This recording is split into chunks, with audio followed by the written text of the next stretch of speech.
Now this beer is ancient-ish, but with centuries of history behind it, it's undoubtedly old. And I'm going to show you how to brew it. And today, we're also going to uncover the mysteries behind this historic Polish beer.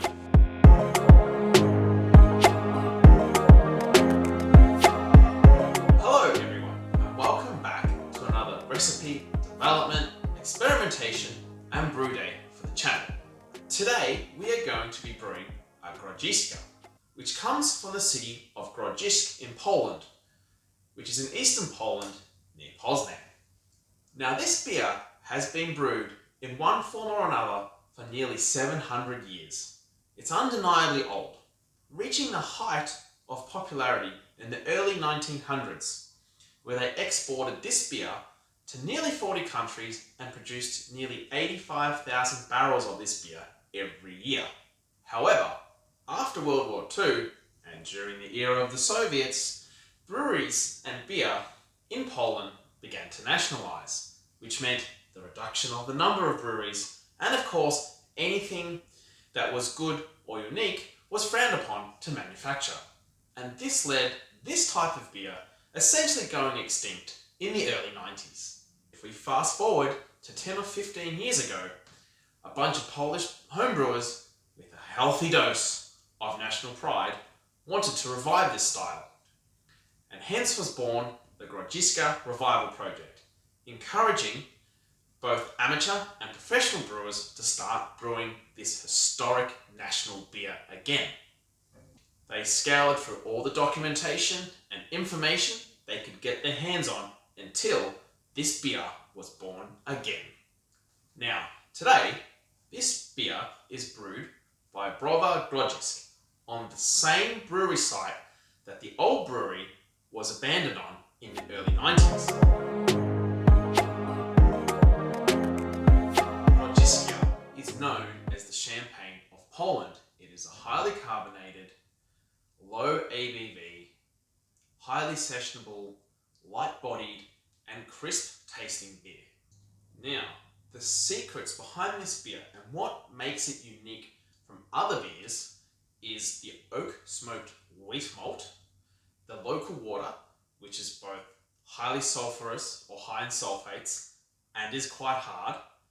It has a good dose of hops, much higher than you would expect for a low alcohol, light-bodied and traditional European beer.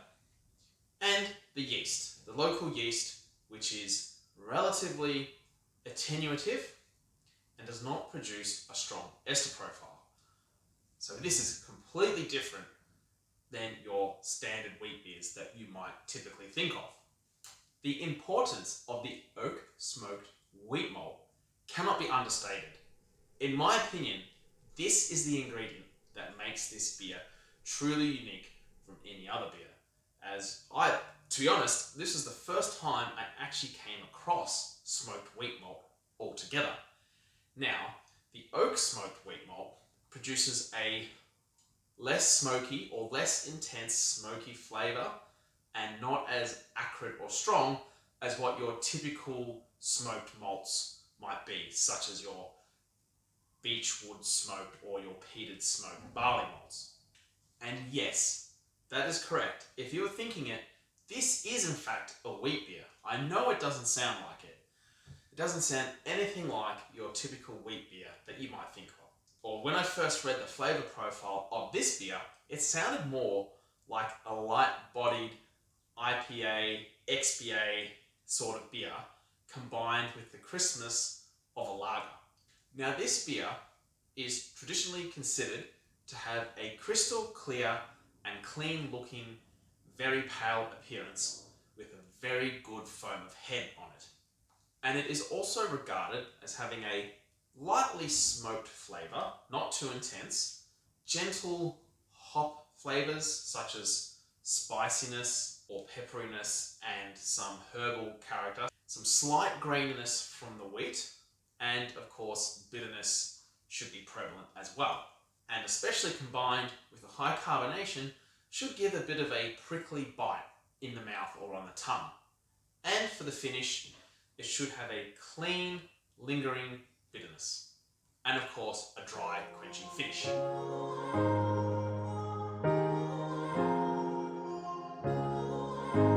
For today's recipe, so I will be making an 11-litre recipe today. So, for the grains, I have this bag of grains here with me, and this is going to be a 50-50 mix of pale wheat malt and Manuka smoked malt, which is barley malt. So I couldn't get oak smoked wheat from my local homebrew supply shop. So I went with this mix as I feel that the combination should give a good approximation of what oak smoked malt should be like. We're going for about 3.1% alcohol in the keg, which means we'll be aiming for an original gravity of 1031. I've got 15 litres of mash water warming up now, so now it's time to add the brewing salts in. The local water for where this beer is made is quite hard actually, and is high in alkalinity, sulfates, and magnesium. So instead of actually recreating this water profile, I decided to target the water profile to give me what my desired outcome for the beer would be, as this would help getting a better pH for the mash. So I've targeted a light-bodied, hoppy, and pale beer profile. So my water profile I've used is actually a little bit softer than what the local water is.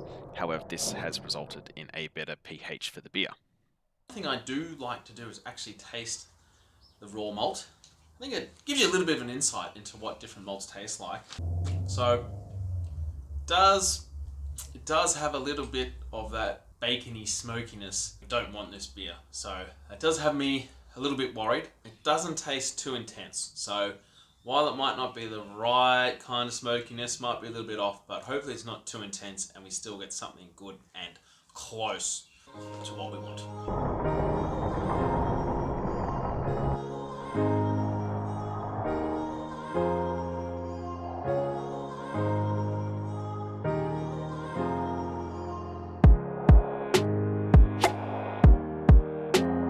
I can smell some of that smokiness, or some of the smokiness coming from the malt. It doesn't smell too intense, so hopefully it will be okay when it goes into the fermenter and we get our final product out. From what I could gather of the commercial version of this historic beer, they use a 4-step mash. So they first do a 30-minute acid rest, followed by a 30-minute protein rest, followed by 30 minutes at 63 degrees and ending with 30 minutes at 70 degrees before doing a mash out. So due to the fairly neutral and soft water in my local area, and because of the water salt adjustments I have performed, I will be doing away with the acid rest, as we do not need to reduce the pH to get within the correct pH level, as we should already be there. I will be sticking with a 30-minute protein rest at 50 degrees, followed by an hour at 67 degrees, which will replace the 2-step mash of 63 and 70 degrees, as these should be equivalent. So the 67 degrees should give me a little bit of body, as this is a light beer, and reading about this beer, it does have a surprisingly high body for such a light beer. I'll then have a 5 to 10 minute mash out at 76 degrees. And the hop that I am using today is Styrian Golding. So this hop does give off those earthy and floral notes and a subtle hint of pepperiness as well. So hopefully that should be quite complementary to the style of beer that we're going for today. And with those hops today, we're aiming for about 25 IBUs, which is a little higher than most typical wheat beers. And another interesting thing about this beer is that most of the bitterness comes from late hop additions, rather than traditional 60-minute bitterness additions, which occur in a lot of beers from that area of the world. I'll be using 2 different hop additions for this beer today. The initial 10-gram bittering addition of hops will go in with 60 minutes to go in the boil. That will be followed by a 40-gram addition of hops with 15 minutes to go in the boil. And then at 15 minutes to go in the boil, I'll also add half a Delta Flock tablet to help clear the beer up while it's fermenting, and also with 10 minutes to go, The wort chiller goes in for sanitizing, and so will some yeast nutrient at about 1.3 grams. After measuring the boil gravity and the volume of the boil, I estimate that the final IBU of this beer will be about 24, which is almost bang on what our desire is. But I've got a sample of wort that I pulled out just as the boil started. Give it a taste and see if we can discern anything about what's going to happen with this beer. I mean, it's mostly sweet. There's a subtle hint of smoke at the end. It's like a sweet smoke, so I'm hoping that is how it does end up coming through in the beer and not bacony, because I think that is more to the style. But yeah, if it does turn out like that, I think it'll be pretty good. I'm just chilling the wort down at the moment. Got the hose running through the chiller into the garden. So ideally, I want to get this beer down to 13 degrees, as that's what the pitching temperature for our yeast is going to be today. Not sure if I'm going to get there with the wort chiller, probably not, but that's okay. As long as we sort of chill it down quickly to sort of below 28, 26 degrees, put it in the fermenter, and then I can put a solid bung on the hole on the top of the fermenter lid where the airlock would go, so nothing can get in and out, and then I can just put it in the fermentation chamber until it does eventually get down to a pitching temp. Even if we don't quite get there with the chiller, it's all good. We can still get to where we want to. I was only able to chill the beer to about 17 degrees, so I did need to stick it in the fermentation chamber to cool down to the desired pitching temp. I am using Yeast 1007 German ale yeast. So this yeast, being an ale yeast, is top fermenting. It is also has a clean fermentation profile and works at low temperatures. So this should be ideal for what we're trying to go after with this beer here. And for pitching rate, for this style, as we do want a clean fermentation, I do recommend an slightly over-pitched pitching rate of about 1 billion cells per 4 gravity points per litre of wort. Or, for this recipe specifically, that turns out to be 7.75 million cells per milliliter of wort. For the fermentation temperature profile, we will be going with 13 degrees for 3 days. So this is the minimum recommended temperature. So that should hopefully give us a clean fermentation profile. We don't really want any esters at all. So after 3 days, or when the specific gravity looks like it's getting towards the end, and fermentation is starting to slow down, I will increase the temperature of the fermentation by 5 degrees up to 18 degrees. So this should clean off any byproducts such as diacetyl or any other off flavors caused during fermentation. And then after 4 days, or once that fermentation is done, I will cold crash the beer for about a day or so before packaging into my mini keg and into bottles for bottle conditioning.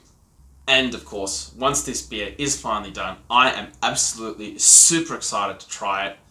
You don't see a unique historical beer like this every day. I can't think of any other beer in the world that comes close to this sort of beer in terms of the combination of the hoppiness, drinkability, smokiness, and crispness.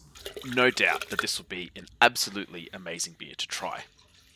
So back to the yeast just for a second. So I did make a starter for this beer, and I did pitch the entire lot. That was because I wanted to make sure that I got as many viable cells as possible to get as clean a beer as we could. I also made sure to give the beer a rigorous shake to oxygenate the beer before fermentation began. I did say this is proper brewing attire. You didn't believe me, but I told you. And now the beer is ready to go and ferment and turn into something amazing. Thanks for joining me today on this quest to recreate this historic and ancientish beer style from Poland. So please like, subscribe, comment down below, hit that bell notification so that you don't miss the follow-up video to this and all the other videos that come out, because you do not want to miss the tasting of this historic beer style. And hopefully you do feel inspired to explore the world of craft beer, and please support those who do bring us these unique craft beer experiences, as who knows, that new beer of tomorrow in 700 years time may be the next historic beer. But maybe all it needed was just that chance, just for a few people to buy it and like it. Until next time, when we do get to taste this super exciting beer, cheers.